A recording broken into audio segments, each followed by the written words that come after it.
Thanks for watching. I'm Margot Kinberg, and this is In the Spotlight, a closer look at a crime novel.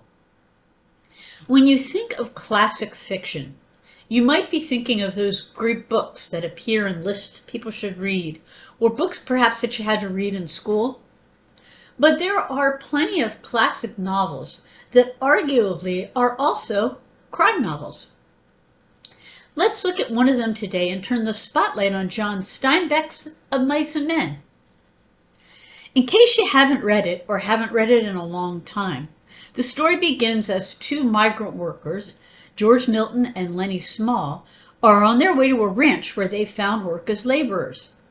Lenny is big, strong, and eager to please, but he's intellectually limited. George does his best to take care of his friend and keep him safe.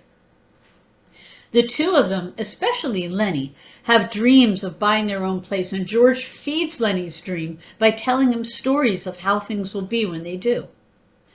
Within a very short time, George and Lenny find that their new boss is fair enough, but his son Curly, who does the day-to-day supervising, is not.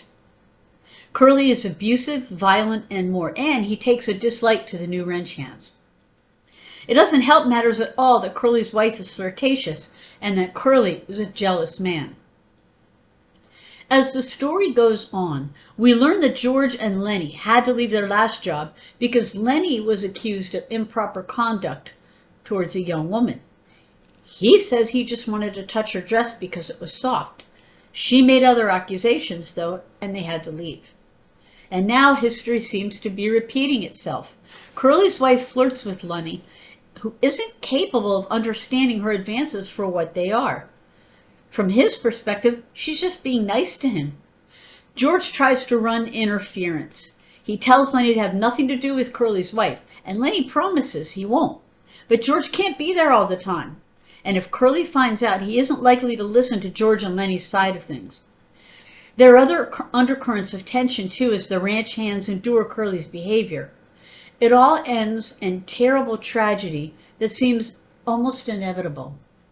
So what are the elements in this story? What keeps it together?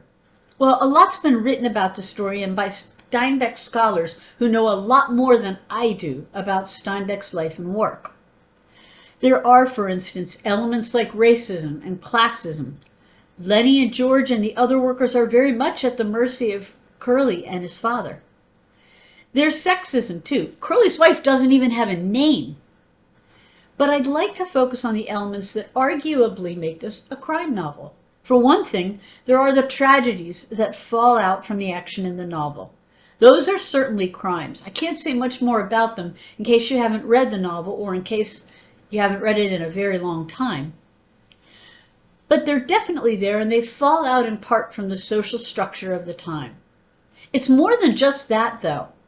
There's domestic abuse, at least verbal abuse, and there's vigilantism. There are also the tensions that we see in many crime novels. If you think about it, there are also some of the characters and characteristics that we see in crime fiction, especially noir fiction. There's the femme fatale, the everyman in a desperate situation, and the noir sort of ending.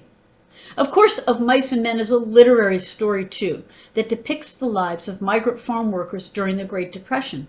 Steinbeck shows the classism, racism, and sexism of the time, and the story raises several larger questions in the way the traditional literary novels do. That said, though, Of Mice and Men can also be seen as a crime novel. It features a rural setting, a femme fatale, and a noir sort of inevitable tragedy when two men try to make an honest living. This has been In the Spotlight. I'm Margot Kinberg. Thanks for watching.